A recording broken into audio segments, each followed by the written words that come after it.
Hello and welcome to Sales Secrets with your host, Brad Bornancin. Our intention for the show is to transform your life with the secrets to success from our new guest, Mr. Brad Lea.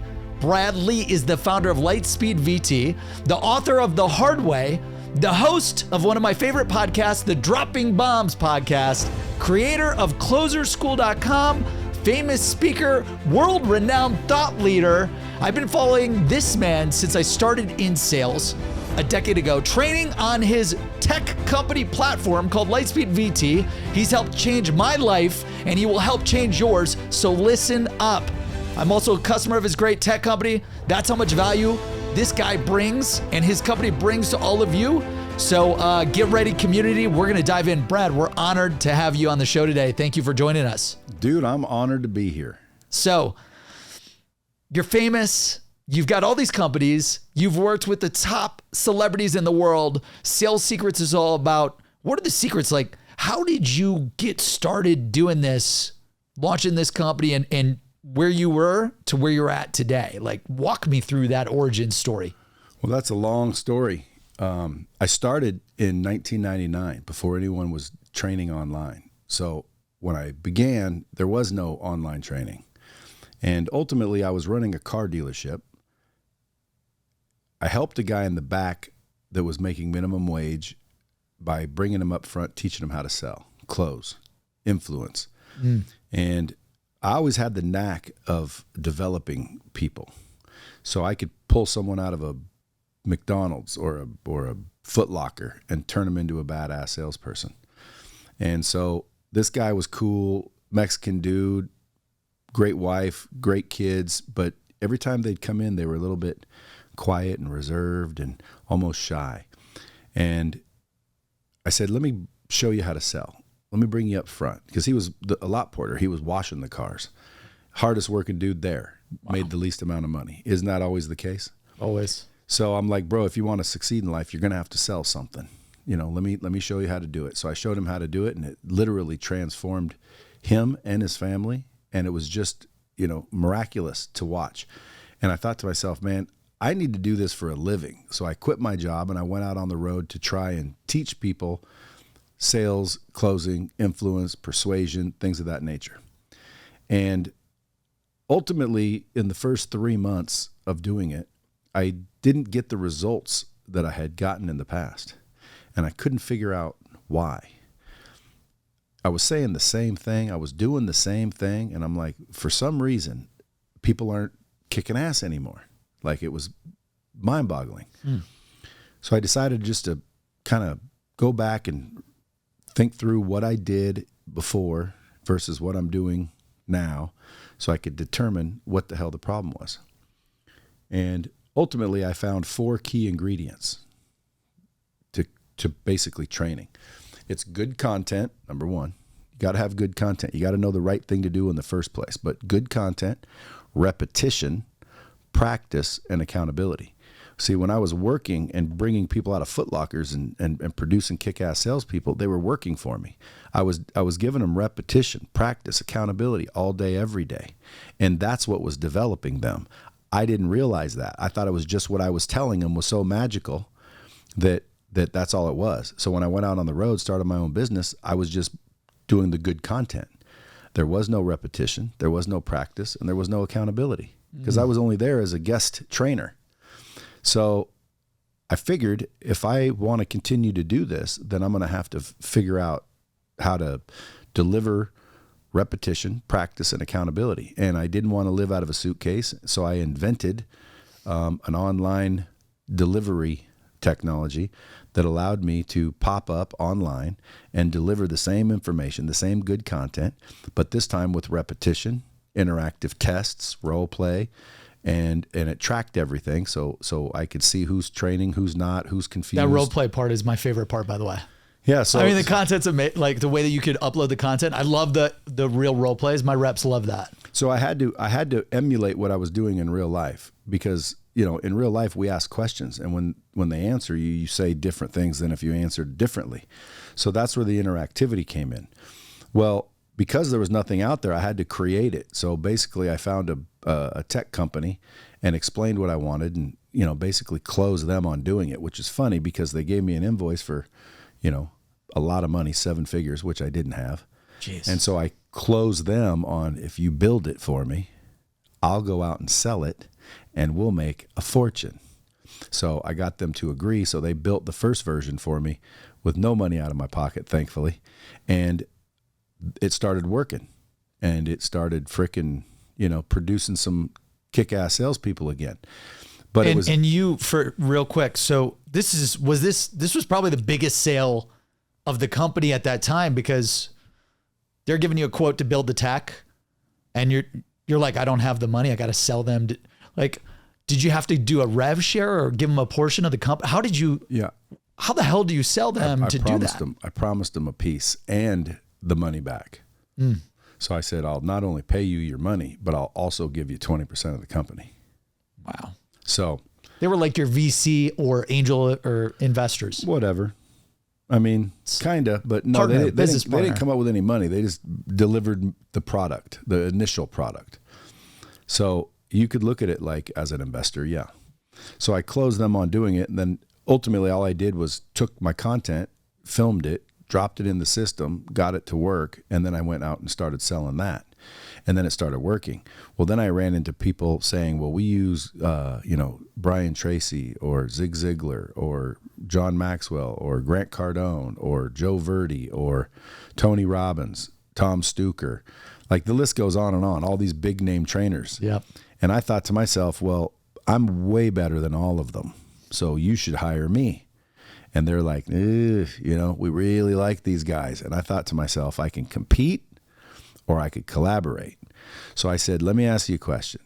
So you're telling me if I had so-and-so on this system, you'd buy it? They're like, absolutely. If you had so-and-so, we'd get it. So after kind of running into a brick wall more often than not with my competitors, I just kept taking a note of anybody said that they would buy if I had.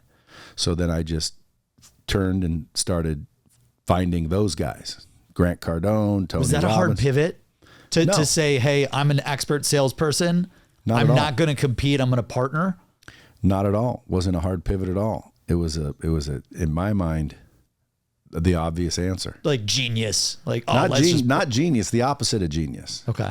Because a lot of people, claim that I'm a genius all the time for some reason. And it's reality, not a genius. It's so simple, people don't see it or think of it. So people call that genius, when in reality, it's not genius, it's obvious.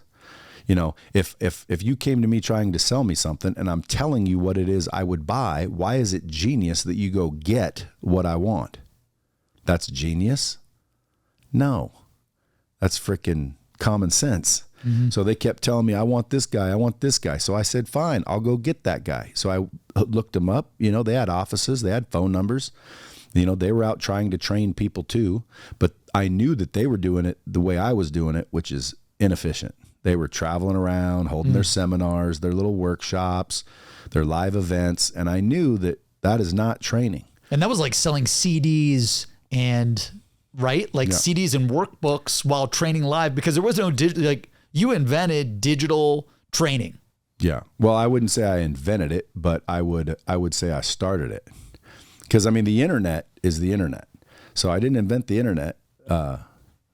What's his name did. Yeah. But nobody was doing it when I started. So I would say that I was the first person to start the online learning space.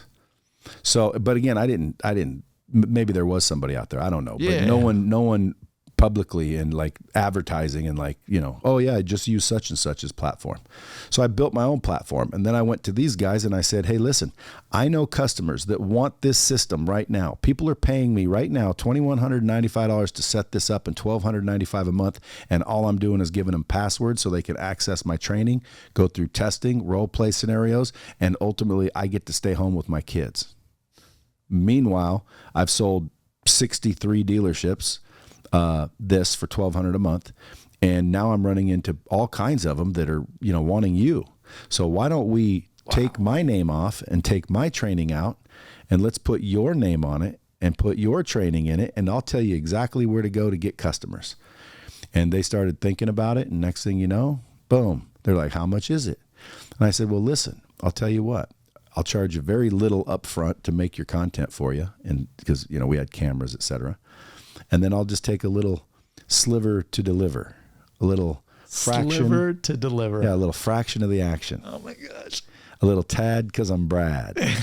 Let's go. You know, a little slice because I'm nice. Bottom line, I just wanted a little piece, just a little piece for the niece. And they agreed. And then, so I started closing the people that were teaching people how to close. So it's like, people are like, dude, you close the people that teach people to close. So I'm like, well, yeah, but again, I mean, it wasn't a miraculous thing. I showed them a better, more efficient way to deliver training, because they were training. And at the end of the day, whenever you can show someone a better, more efficient way to do it, it's kind of a no-brainer. I wasn't a miraculous salesperson. A miraculous salesperson's someone that, you know, gets someone to say yes to something that makes 0 sense. Mine made perfect sense, so there wasn't much to close them on. You know, a couple of them tried to copy it. Matter of fact, what's funny is one guy couldn't close this guy. He was one of the bigger names, and he went out and spent about $1.5 million. And after about 1.5 years of me trying to close him, he calls me, and I said, "Hey, what's going on?" He said, "Hey, I want to talk to you." I said, "Okay." He said, I'll be in town. Can I stop by?" I said, "Sure." So when he stopped by, he basically came clean, and he said, "Brad, I took your passwords to your system. I went to Silicon Valley, and I freaking hired a team of people to develop my own version of what you built. And 1.5 years later, it's still not done. It's nothing close to what you showed me. And I just want to like scrap it and jump on your platform." And he probably burned millions trying to do it. Not millions, but 1.5 million. So, and again, what did I want? I think in that time, it was maybe 50,000 up front and then a piece of the revenue. But there's a lot of people out there that they don't think correctly. They think, why would I give you a piece of my revenue? Well, again, I mean, I always tell people, because we take 20% generally, and I tell people, we do have a 100% program where you get to keep 100% of the money. And they're like, really? Tell me about it. I say, you just have to agree to charge 120%. There we go. See, we'll make it simple for you. Because Yep. if you want 100%, that's not a problem. Just get 120% so I can deliver this information with repetition, track it, store it, notify people, you know, put them in leaderboards, discussion tabs.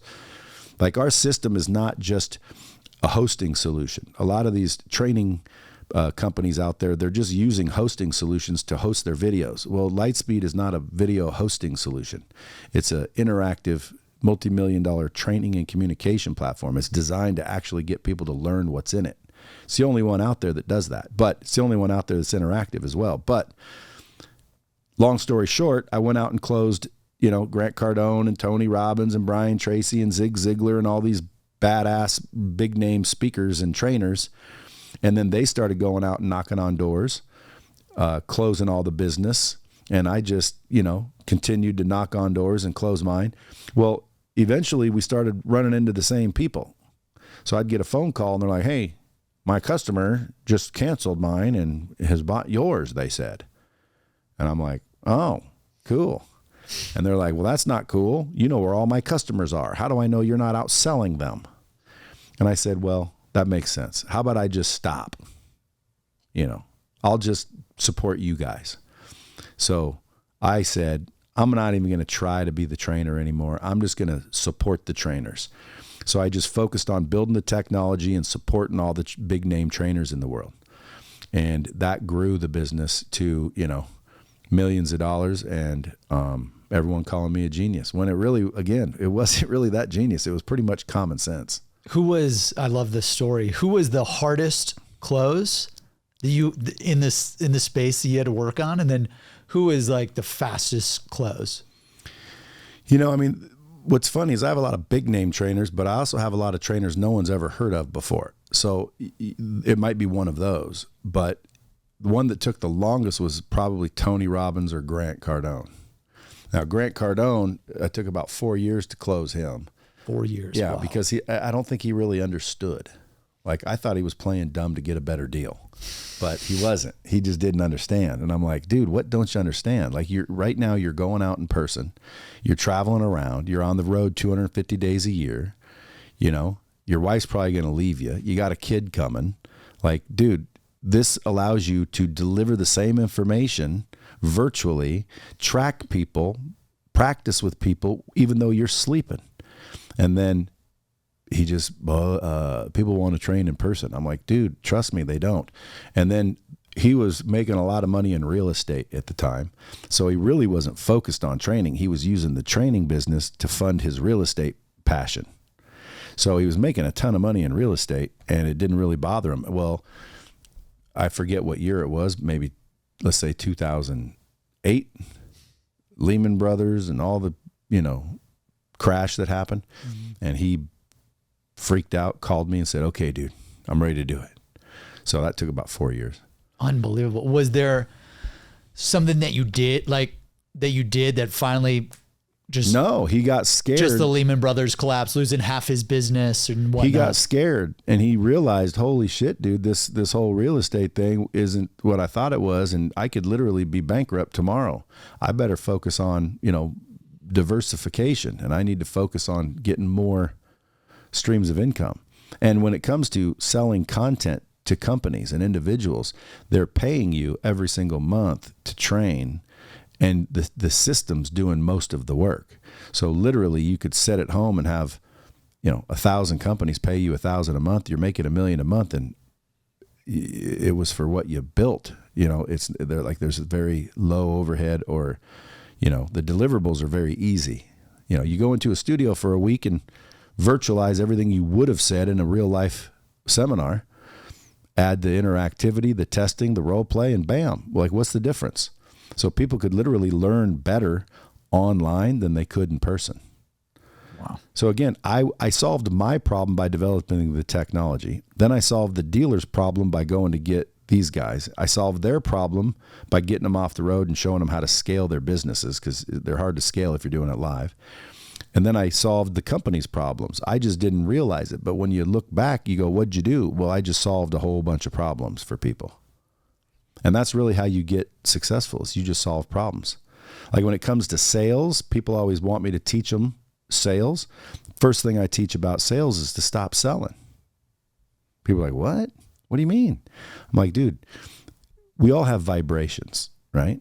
And when you walk up to somebody, you can get good vibrations, bad vibrations, but vibrations attract like vibrations. So if you approach somebody with the intent of selling them, closing them, making some money, your vibration is that. Well, what do you think their vibration does? Probably defensive. That's automatic, right? So if you just switch your wall. Yeah. So if you just switch your perspective, we're like, I'm not looking to sell you anything. I'm just looking to help you. So I tell people, stop being a salesman, start being a helpman. Don't try to sell people, try to help people. And there's a big difference in your vibration. Because when I approach somebody, I'm not trying to sell you. Matter of fact, I need to get to know a little bit before I can even tell you if I can help you. Because I'm just here to help you. If I can't help you, what the hell am I selling you for? Now, most people are approaching, I need to close you to make a commission so I can pay my rent. Well, again, that's the wrong approach. Yeah, you're saying like move away from transactions with people and go into serving and helping. Helping changes your vibration. Just, again, instantly has better rapport with people. Yeah, you're using the button. There we go. Nice. They're dropping bombs. So again, people always say, what's the secret? Guys, there's really no secret to it. Anyone can do it, first of all. We've all been doing it since we were born. Most people just don't understand that they were doing it. So the difference between good salespeople and bad salespeople are the bad ones don't know they're doing it. The good ones do. So, and then some of the bad ones will tell you they hate it. Well, they don't hate selling because they do it every day anyway. What they hate is confrontation. What they hate is to feel awkward and in a pressure. And when they relate salesperson, they think of pressure because they're dealing with a bunch of amateur dickheads. Yep. They're not dealing with someone trying to help them. They're dealing with someone that's trying to close them. And again, people have a defense mechanism built in for that. So, sleazy salesman. Oh, but what's funny is the sales profession is the highest paid profession in the world. Number one. Yeah. So it's like people always say, I want my daughter to marry a doctor. Shit, I don't. I want my daughter to marry freaking whoever makes her happy, most importantly. But they don't have to be a doctor. I'd prefer they're salespeople, because with sales and that skill set in your pocket, you can survive anywhere. You do anything and make it, no matter what. Anywhere. 100%. I love that. Talk to me about Tony Robbins. I don't know a lot of people that get to close the multi-billion-dollar most motivational person in the world. How did you even get the meeting? Walk me through that deal and the secrets to getting that deal done. I mean, the Grant deal is amazing, and that's incredible. And obviously, I know you've done like a ton with him. And now not a lot of people know about how you got Tony and the Tony Robbins. Well, believe it or not, again, I've been called genius for it, but it's called, knocking on doors, making phone calls, prospecting, reaching out. Like, it's not that difficult. So how do you get to Tony Robbins? Well, you don't get to Tony Robbins in most cases. You get to someone that can get to Tony Robbins. So I just kept asking everybody, do you know Tony Robbins? Anybody know Tony Robbins? Anyone can get me to Tony Robbins? Do you know anyone that knows Tony Robbins? And it took about 4 or 5 years of asking people. But I would ask everybody all the time. Why? Because that was my target. You set targets. Tony was one of them. And so I just, started asking people, like, again, well, that's genius. You asked people. Well, that's how you do it. You start asking around, you start, using your network, leveraging your network. There wasn't a lot of social media back then, so I couldn't just DM him. But right now it's like, DM the son of a bitch. Like, dude, there's, believe it or not, there's a lot of these big name people on there. If they got a blue check mark, I'll bet you $50, 9 times out of 10, they see those messages. They may not respond, but they do see them. So I just kept asking people. And then one day some guy said, I know him. And I said, dude, if you can get me a meeting with Tony Robbins, I'm going to close him on this thing that I do. And I will give you a piece if forever, for the life of the agreement, if you get me a meeting. And so he called me and said, dude, Tony's going to be in San Francisco. So he can't meet with you. And I said, well, dude, I'm going to be in San Francisco, which I wasn't. So he called back and said, dude, he'll give you 15 minutes in his hotel room. I said, done. So I shot up to his hotel room, and 2 hours later, he threw me out. No, he didn't throw me out. 2 hours later, not 15 minutes. And, wow. That says something. But 2 hours later, I didn't close him, but he told me to follow up and, be in touch and yada, yada, yada. And then an additional, I think 3 years went by where I just kept touching base and following up and touching base and following up. And then he invited me to his house in Palm Beach. And I said, sure. So I went down there. We were talking again. He was about ready to toss me again, not close. And I just remember that Tony really does want to help people.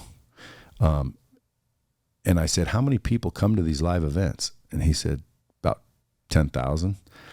And I said, well, what about the other 8 billion people? Nothing for them?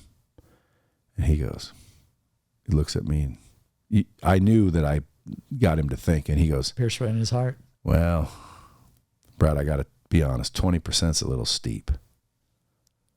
And I said, well, there you go. Now we're talking business. So now it moved into negotiations, and clearly I negotiated and got Tony Robbins to do Lightspeed. But again, I mean, it wasn't genius. It was just diligent, consistent basics. Prospecting, follow up. Like right now, all the salespeople listening to this, just try prospecting regularly. You'll double your income. Most salespeople, they don't. Try following up. Most salespeople don't. So again, like I can go change lives and I'm just doing the basics. Like it's nothing, there's nothing genius about it. I've literally walked into a company before. They hire me to turn it around. All I do is start telling everybody, that number one, we have to write down all the ups so we know where they're coming from. Number two, nobody leaves without a manager talking to them. I mean, these are basics, Everyone's going to get an appointment before they start the day. Everyone's going to work this drive, that drive. It's just the basics, the blocking and tackling, just normal ass everyday basics. I never hear managers talking about that. Like, you got to win an appointment before the day starts. You got to do this every day. Like, there's not a lot of, I don't know if it's fear or what. Like, why aren't more managers doing these things that you're talking about? Well, because either they don't, like a lot of people, they're just, they became managers because they were good salespeople, but that didn't make them good managers. You know what I mean? Mm-hmm. So a lot of the managers came because they were good at sales, but that doesn't make them good at managing. So I don't know the answer to that. I just know that when I walk into a place, you know, training sometimes isn't the problem. Leadership is the problem. So I just know that blocking and tackling works. So before I rack my brain and try and figure out what we need to do, why don't we just make sure we're doing the basics? And as soon as I implemented the basics, we tripled sales, and everyone said, "Wow, you're a genius." And I'm like, "Yeah, thank you." You know, but I wasn't one. I just did the basics, and it was very simple to do. It's always pretty simple. People just want it to be complicated. Or you run into people that just don't want to do the work. I mean, it's work to follow up. It's work to prospect, you know. But nowadays with CRMs and the technology that's out there, shit, it's nothing. If you're a serious professional in the sales industry, you know, you have to check the boxes to make what I would call a professional level. The boxes would be, you know, number one, prospecting and follow up.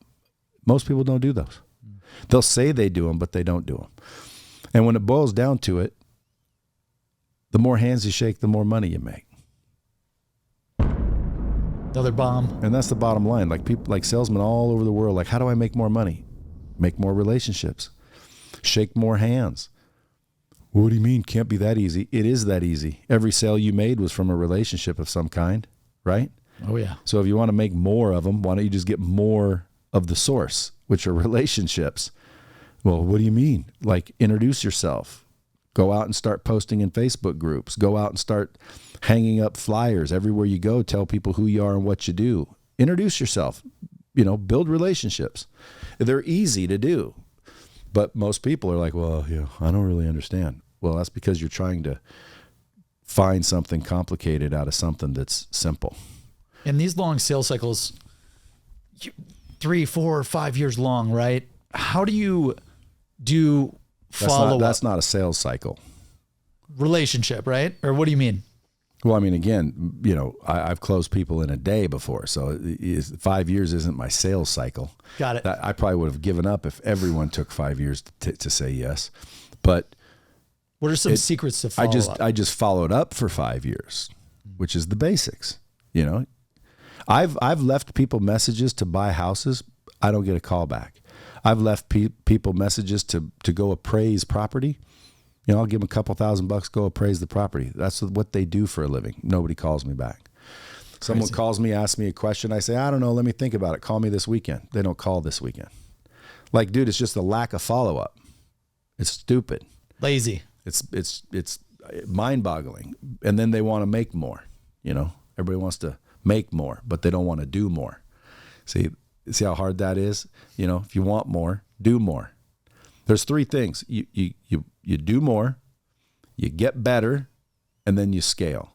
So you do more of what you're doing currently. What are you doing currently? You know, do more of it. See how easy that is? Like, well, what do you mean? Well, what do you do now? Well, I knock on doors, and when they answer them, okay, knock on more doors. I'll bet you sell more. Okay, then you get better, so you don't have to knock on as many doors. Or you can knock on the same amount of doors, but close more of them because you're better. So you do more, get better, and then you scale. And you scale simply by leveraging people and technology. So build a team. I know a lot of people that work at companies in the sales department. They're like, well, they won't let me hire someone. No, they won't pay someone to work for you, but you can hire a virtual assistant right now for, let's say, $100 a week. Well, what would I do with a virtual assistant? I'm like, dude, are you serious? What do you do all day? Well, I prospect. I looked on LinkedIn and I send them messages. You don't think a virtual assistant can look on LinkedIn and send messages? They're like, well, how will they know what to say? You're going to tell them what to say. You're going to train them. And then you're going to have 4 or 5 virtual assistants talking to 4 or 5 as many people. And you're going to close 4 or 5 as many deals. You're going to get 4 or 5 as many referrals, which is another one no one asked for, referrals. And you're going to skyrocket your income. They're like, oh my God, that's genius. I'm like, thank you. It's amazing. Yeah. Like if you've got the funnel, 100 leads, 10 appointments, 1 sale, just increase the volume. Seems pretty common sense, right? Yeah, totally. There's nothing when it magic comes to about it. No, but why do you think people just don't put in the work? Just scared? They don't have the knowledge, the motivation? What do I think? Yeah, what do you think? You want my answer? I want the truth, Brad. I think deep down, people don't think they deserve it. Their subconscious mind keeps them from being successful because their subconscious mind knows that they're a procrastinating, lazy ass jerk off. From all the shit we've experienced in life, all the rejection we've faced, that starts to convince us. But it doesn't do it consciously. It does it subconsciously. So subconsciously, you think, maybe I should get up and go to the gym. And then your mind, your subconscious says, no, dude, you know what?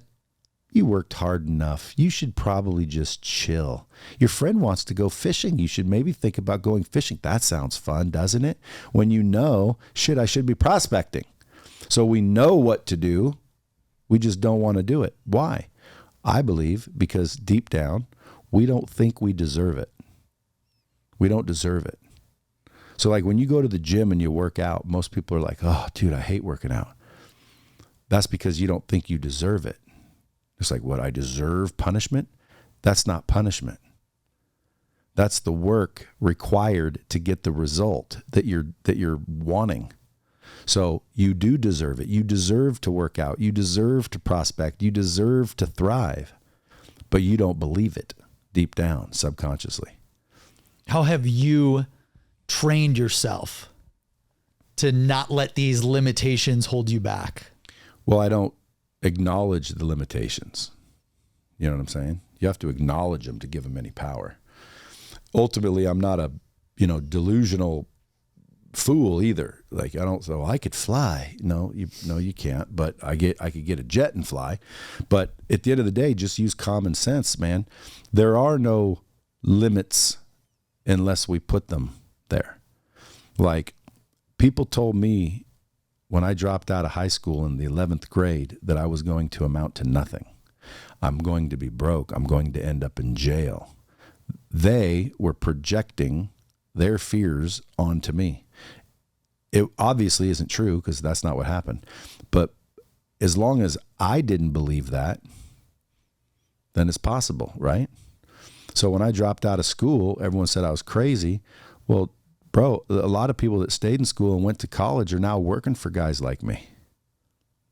And now, believe it or not, I've got 4 MBAs, 8 bachelor's degrees, and like 13 associate's degrees. It's crazy. Working for me. And just staying, did someone teach you that? Like to be bulletproof, to not let these limiting beliefs, these things hold you back? Like, where did that come from for you to not allow other people's limitations stop you from becoming the success that you are today? Well, mainly life, just life lessons. But, you read and you learn and you listen and you experience things, and it causes you to change your beliefs. And ultimately, changing your beliefs is what changes your actions, because you do what you do because you believe what you believe. So in order to change what you're getting, you have to change what you're doing. And if you want to change what you're doing, you have to change your beliefs. And in order to change your beliefs, then you have to get new information. Because if you don't get any new information, you will never believe anything new. You will never change your beliefs without new information. So let's say I convinced you that fire didn't burn, and then you put your hand in the fire and it burnt you. That's new information. And you would go, whoa, you just got new information. Boom. It changed your belief. I had you believing it didn't burn. Now, just burning you changed your belief. That's going to change your actions. So the only way to change your belief is to get new information. New information is abundant. It's called Google. It's called books, podcasts, mentors, coaches, people that have already achieved what it is you're looking for. It's not rocket science. Someone says, well, how do I do it? Well, I would say, do what the people that did it did. Does that sound like genius? Yeah. It's bars. Yeah. Like, do what they did. Like, well, how? Well, ask them. I don't even know what you're talking about. But if you want to be the top, hang glider in the world, go find the top hang glider in the world and ask them what they do, what they did, what work they put in. Do they have any books? Do they have any, courses? Like who are they? What do they eat? What do they think? What do they do? And then do it. And I'll bet you become one of the top hang gliders in the world. Well, now we got to ask, where and how do you get your information? How do you consume information to level up and keep striving to that next tier right now? Is it books? Like, what's your favorite? That's exactly what I said. Yeah, I mean, I read. I never used to read. Right now, if I were young and I could start all over, I would skip the parties and the rock star bullshit that I did. Trust me. I would skip all that. I wouldn't necessarily skip it. I would lower it, tone it down a bit, and I would invest probably 1 hour a day into reading information, new information. I would have picked up books a lot longer. I mean, a way earlier than I did. So I would read, and then I would advise my younger self to invest money more wisely, and then thirdly, quit worrying about what everybody else thinks. If you can do those three things, man, you're going to end up okay. See, I don't really need your validation because I validate myself, and most people don't. Like, you're seeking validation from other people generally in the world. If you can stop doing that, and now you just need to seek validation for yourself, you achieve more goals, you frickin' become just a different person. Right now, most people are out there trying to please somebody other than themselves. Because pleasing yourself, well, that would be perverted almost, wouldn't it? Or how about selfish? Like, for example, walk into a room full of people that you know and say, guys, you think I look good as hell today or what? And everyone will be like, dude, what the hell's wrong with you? You conceited or something? It's like, let me ask you a question. Are we supposed to think we're ugly? Are we supposed to hate ourselves? Are we supposed to think we're nothing? I guess so. Because if you tell someone you think you're good looking, they're going to think that's a bad thing. If you say, look, I'm number one in my life, people will say that's selfish. But when in reality, you are the most important person in your life, or you should be. Problem is we're not. But I am. Like, I will tell my wife, my kids, everybody, I'm the most important person in my life. I love that. Well, I am. Yeah. Because if something happens to me, they're screwed. Yep. So again, and by the way, that's not even true either. Like, we all think, our kids need us so much. Dude, people don't need you as much as you think they do. Okay. And they don't care about you as much as you think they do. Okay. Nobody cares how you do your hair and what you're wearing. The dickheads that comment it and you're worried about, they're dickheads anyway. Mm-hmm. Like, who cares what they think? Damn. You know what I mean? Yeah. So again, ultimately it boils down to stop seeking validation from other people, right? Invest money more wisely and read new information on a regular basis so your beliefs can change and you get more valuable as an individual. The more valuable you are, the more money you make, right? Is that genius? I love that. And you talked about investments. So you talked about you wish you read more, you wish you did better investments. Or like, what did you mean by that? I spent so much money trying to impress people. If I had it all back, it would be impressive. And what would those investments be for people real estate, real estate? anything that cash flows. Got it. Storage facilities, Anything that's bringing in money on a recurring basis. I mean, the key is cash flow, right? So like I go buy a Ferrari for $360,000. The car, hopefully, well, Ferraris kind of appreciate in some cases. So yeah. I'm talking about a normal car. Let me change it. I go buy a Range Rover for $130,000. I drive it for 3 or 4 years, it becomes worth $60,000. Okay, or less, $40,000. That is a depreciating item. If I would have taken that $130,000, invested it wisely at 10% interest, I would make $13,000 a year on that money. But the money would still be there and compound. But the $13,000 would afford, a payment for the Range Rover.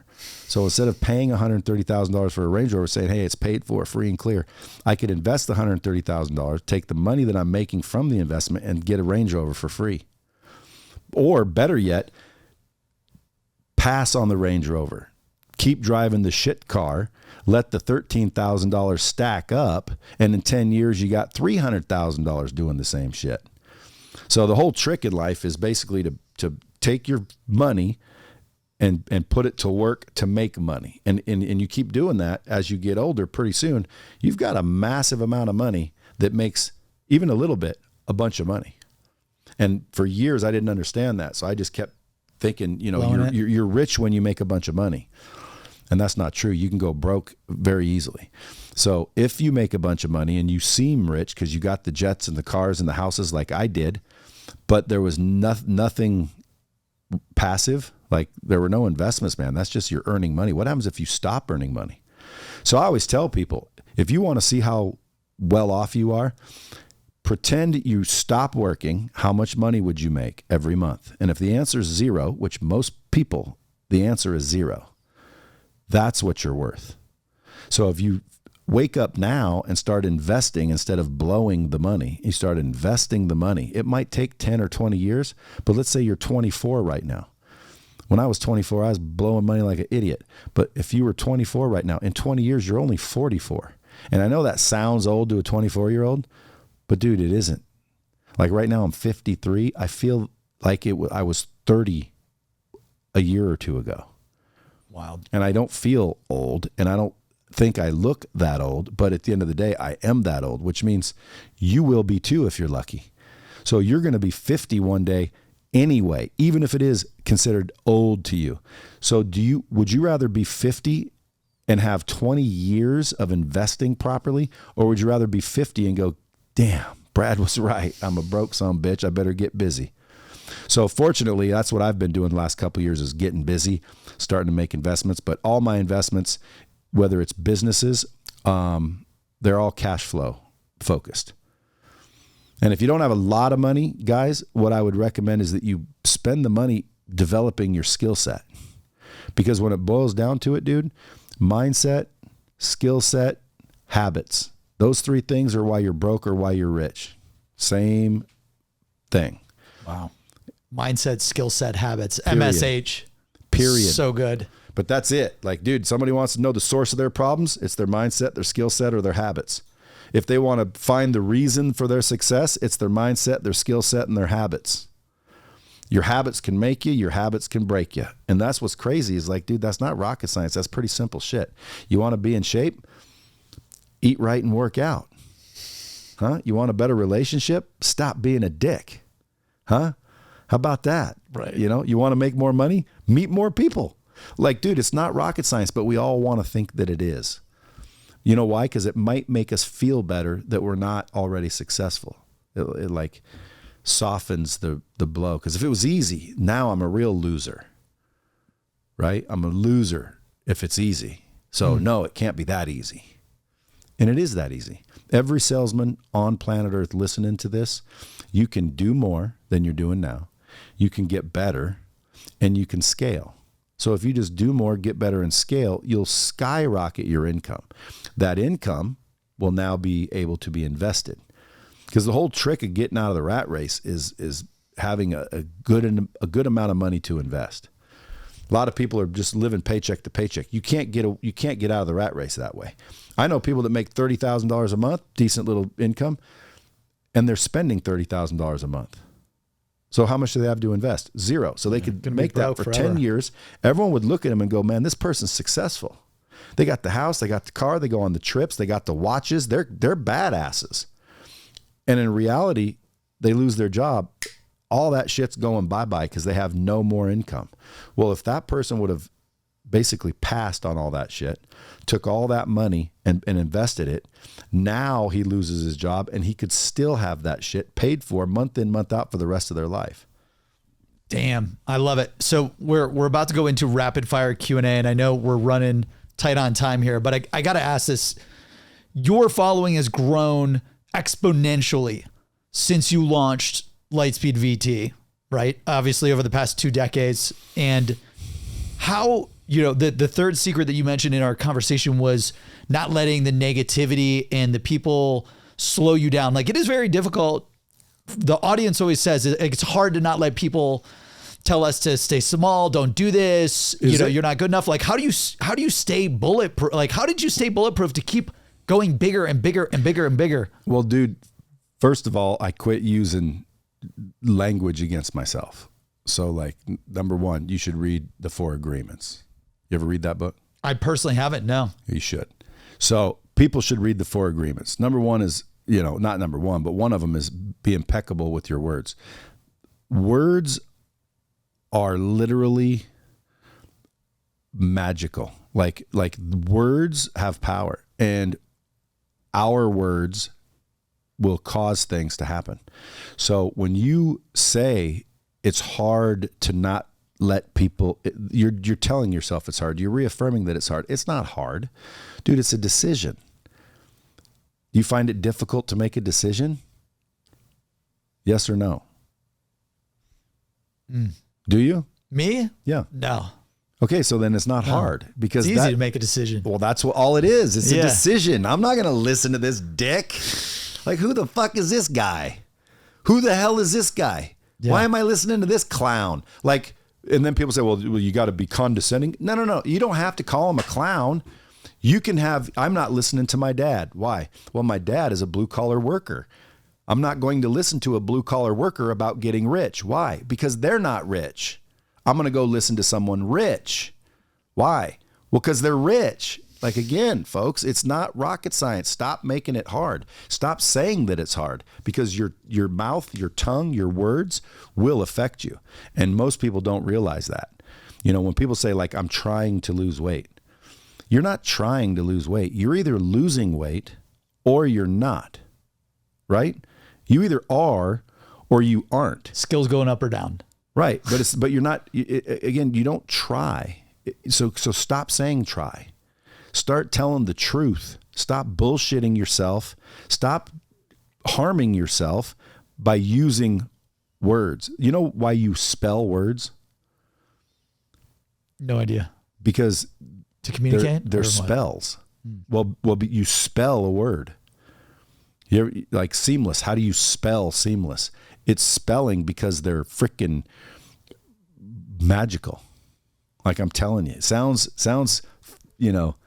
stupid, but I'm telling you, what you say, words have power, is all I'm saying. Changes everything. What you say changes everything. Yeah, like you just said, it's hard to not let people. No, it isn't hard. You just said it's hard, so now it's hard for you. It's not hard for me. Why is it not hard for me? Because I don't think that it's hard, and I'm not going to accept that it's hard, and I'm not going to agree that it's hard, because it's not hard. It's a decision. Amazing. I love it. Well, see, again, genius shit, right? Genius shit. Genius I'm a genius, shit. Folks. I don't know where you developed that, like, but I don't want to go off on a tangent to learn how, but it's incredible that you built that and you shared that secret with us today. We're rolling into the rapid fire questions. These are just quick questions for you, whatever comes top of mind. What are the books that have greatly influenced your life? The 4 Agreements, As a Man Thinketh, How to Win Friends and Influence People, Think and Grow Rich, The Laws of Success, the Bible, the Quran, the Torah. I mean, there's a lot more than that. I just can't remember them all right now. Yeah. What are the habits that transformed your life? Well, I mean, again, at the end of the day, dude, the basics, blocking and tackling. Everything is pretty much known. Okay. Go into Google and type in anything you want to know, and there's the information. The habits are what will determine whether or not you're going to achieve the goal. Your habits. It's what you do every day on a regular basis. And by the way, you look at your habits, 9 times out of 10, you'll find your problems. Someone says, well, I'm not making enough money. Well, what are your habits? And if you start auditing your habits, you realize, dude, I'm not really doing much. Or you might be in the wrong industry.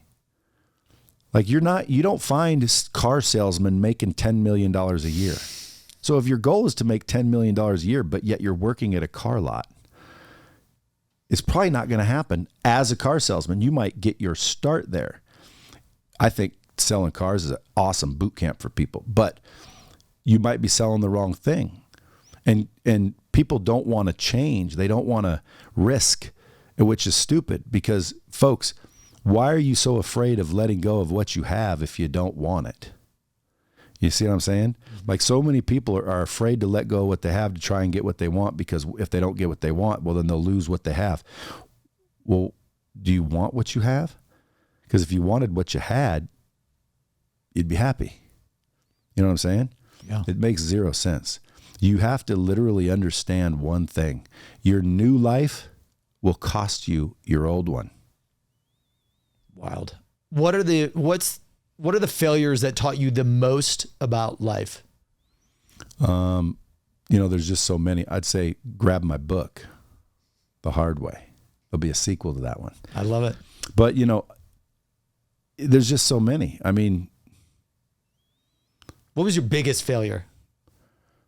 That probably propelled you in again, I mean, this is going to sound cliche, but like I haven't really failed, because in order to fail, you have to give up, and I haven't.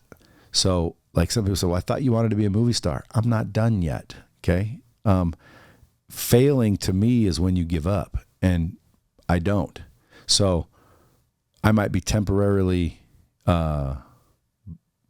challenged, but I'm not. So again, when people say fail, like I started a company before and it didn't work out. Well, I stopped doing it. So that's a failure. Not in my mind. I learned a lot of shit. How is that a failure? It's all about perspective, dude. You know what I'm saying? Yeah. Like, so failure to me, I don't give it any power. Like I don't acknowledge it. When someone says, what about this failure? Like, I don't know. I don't really think I have. But if someone were to look back and say, what about that? What about that? What about that? Man, I've lost 1,000 times. I've been beat up, kicked, punched, but just kept going. So again, I don't know of any failure because I can't really recall a particular failure. One time I was asked, how did it feel to hit rock bottom? And I said, I don't think I've ever hit rock bottom. And they said, weren't you homeless on the beach one time? I said, yeah. They said, you wouldn't consider that rock bottom? I'm like, dude, number one, it was a beach. Number two, I chose to be there, so I didn't go home with my tail between my legs. It was a choice to be there. I slept on a beach, which wasn't that bad, and then looked for a girl that I could hang with. And then I finally found one, and now I'm not on the beach. I was like, oh my God, how did you do it? Well, number one, it's perspective. Okay, I can think of a lot worse things than sleeping on a beach. You know what I'm saying? And then the last thing I'll say is gratitude. I have an extreme sense of gratitude where when I wake up in the morning, I am instantly happy and instantly excited that I get the day. And I think everyone should feel like that. And what I tell people is, if I gave you $1 million cash walking out of here, how would you feel? You guys would be leaving. You guys would be like, damn, dude, are you sitting? Brad Lea's great. Yeah, you'd be excited. You'd be freaking fired up. But if I said, I'll give you $1 million, but you can't wake up tomorrow, you'll be done. You'd say, oh, of course not. So you value waking up more than $1 million, but you don't act like it. It makes zero sense. Like, you should value waking up. You don't need glitter shooting out of a unicorn's ass for it to be a good day. It's a good day when you wake up. The question is how good will it get? You know what I'm saying? That's perspective. And as soon as you shift your perspective, everything looks different. Wow. Sales Secret audience, I hope you guys were taking notes today. Brad Lea, Mr. Brad Lea, thank you so much for sharing everything, your knowledge, your bombs, you're dropping bombs, the hard way, secrets. Where can the audience connect with you, follow you for more? Dude, I got a couple ways. Bradlea.com, Lea, bradlea.com. I'm starting up a new group that I think's special. It's called Crash House. Why? Because a bunch of rhinos is called a crash. So it's the Crash House. So you go to crashhouse.io/elite or just Google me. Amazing. Subscribe to my podcast. Follow me on Instagram, TikTok, Twitter, any of them. Pick up his books. Pick up my book. Awesome. Thank you, Brad. Appreciate you. We're honored and humbled to have you today. Well, thanks for having me. Thank you for listening to Sales Secrets with Brandon Bornancin. If you enjoyed the show, please don't forget to hit that subscribe button right now so you never miss an episode that drops on the daily. Your success is our success.